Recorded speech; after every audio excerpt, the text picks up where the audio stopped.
The first reading is from Isaiah 60, verses 1 through 6. Arise, shine, for your light has come, and the glory of the Lord has risen upon you. For darkness shall cover the earth, and thick darkness the peoples. But the Lord will arise upon you, and his glory will appear over you.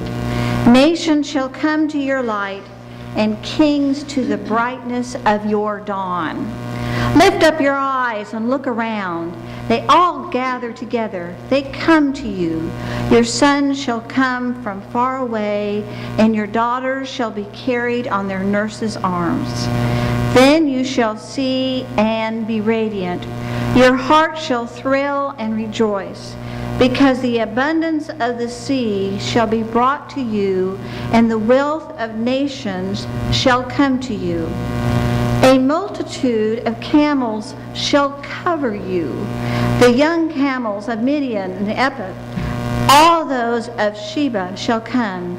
They shall bring gold and frankincense, and shall proclaim the praise of the Lord.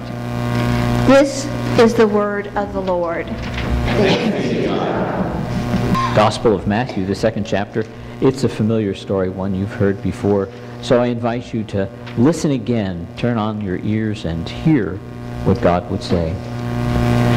In the time of King Herod, after Jesus was born in Bethlehem of Judea, wise men from the east came to Jerusalem asking, "Where is the child who has been born King of the Jews? For we observed his star at its rising, and have come to pay him homage." When King Herod heard this, he was frightened, and all Jerusalem with him. And calling together all the chief priests and scribes of the people, he inquired of them where this Messiah was to be born. They told him, "In Bethlehem of Judea, for so it has been written by the prophet, and you, Bethlehem, in the land of Judah, are by no means least among the rulers of Judah, for from you shall come a ruler who is to shepherd my people Israel." Then Herod secretly called for the wise men and learned from them the exact time when the star had appeared. And then he sent them to Bethlehem, saying, "Go and search diligently for the child, and when you have found him, bring me word so that I too may go and pay him homage."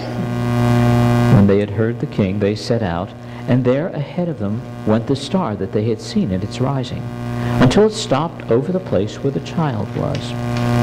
When they saw that the star had stopped, they were overwhelmed with joy.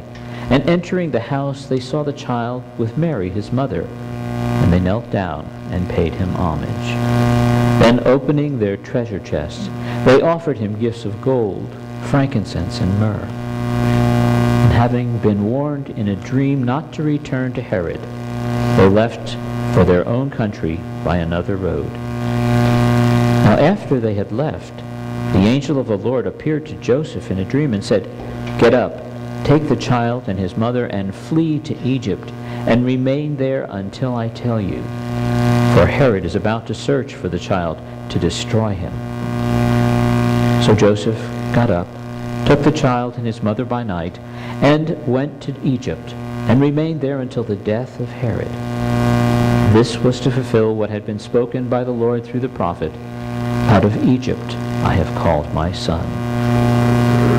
This is the word of the Lord. Thanks be to God.